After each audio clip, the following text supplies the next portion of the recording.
তুমি প্লিজ একটু শান্ত হও, এত উত্তেজিত হও না প্লিজ। মেনে নিতে অসুবিধে হলেও এটাই সত্যি। দেখুন, এই কয়েকদিনে আমরা আপনাদের দেখেছি, বিশেষত আপনাকে দেখেছি যে আপনি কিভাবে উমাকে আগলে রাখেন। আমি বুঝতে পারছি যে এই সময় সিচুয়েশনটা আপনাদের কাছে খুব টাফ, কিন্তু তাও প্লিজ আপনি বসুন পারলে। এখানে থাকলে না কিছু হবে না। এখানে এখানে এইভাবে দাঁড়িয়ে দাঁড়িয়ে না আমরা উমাকে খুঁজে পাবো না। দেখুন, এখানে আজকে বাকি সবাই আসছেন।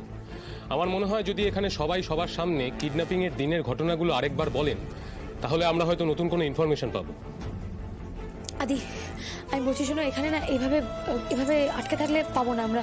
আমরা বরং ওই এরিয়াতে যাই। আনন্দী, তুমি আরে কোথায় যাবে এত রাতে? এখন সব দোকানপাট বন্ধ, তুমি কোথায় দেখবে আমাকে বলো প্লিজ। এখন কিছু হবে না গেলে। কিন্তু এইখানে এইভাবে থেকেও তো আমরা কিছু করতে পারবো না আদি। দেখো, কষ্ট আমারও হচ্ছে, কিন্তু কি কি করবো বলো, একটু বোঝার চেষ্টা করো। আমার মেয়েটার কাছে ইনহেলার নেই আদি। ও নিশ্চয়ই আমাকে মা করে খুঁজছে। এখন কোথায় ওকে খুঁজে পাবো? আমার মেয়েটা হারিয়ে গেছে আদি। কেন বেরোলাম, কেন বাইরে বেরোলাম, কেন কেন? আরে ও তো কিছুতেই ভুল ছিল না, সারাক্ষণ খালি মাম্মা বাবাই করে কাঁদছিল, কোনো খেলনা দিয়েও বলানো যাচ্ছিল না। তো কি হয়েছে? আর একটু চেষ্টা করতাম আমরা, আর একটুখানি চেষ্টা করতাম। অয়ন্তিকা বাড়ির মধ্যেই কোথাও নিয়ে যেতাম, ছাদে নিয়ে যেতাম। বাইরে কেন বেরোলাম, কেন উমা তো কেক খেতে ভালোবাসে, তাই আমরা কেক দিয়েই ভোলানোর চেষ্টা করছিলাম। কি, কেন, কি করে হলো, সবটা জানার জন্যই আজকে এখানে আপনাদের সবাইকে ডেকে পাঠিয়েছি। সে তো কবে থেকেই আসছি থানায়, আর একই কথা রোজ শুনে যাচ্ছি। আজ নতুন করে কি হবে দীপঙ্কর বাবু? কিন্তু আপনাদের মেয়েটাকে তো ফেরাতে হবে ম্যাডাম, তাই না?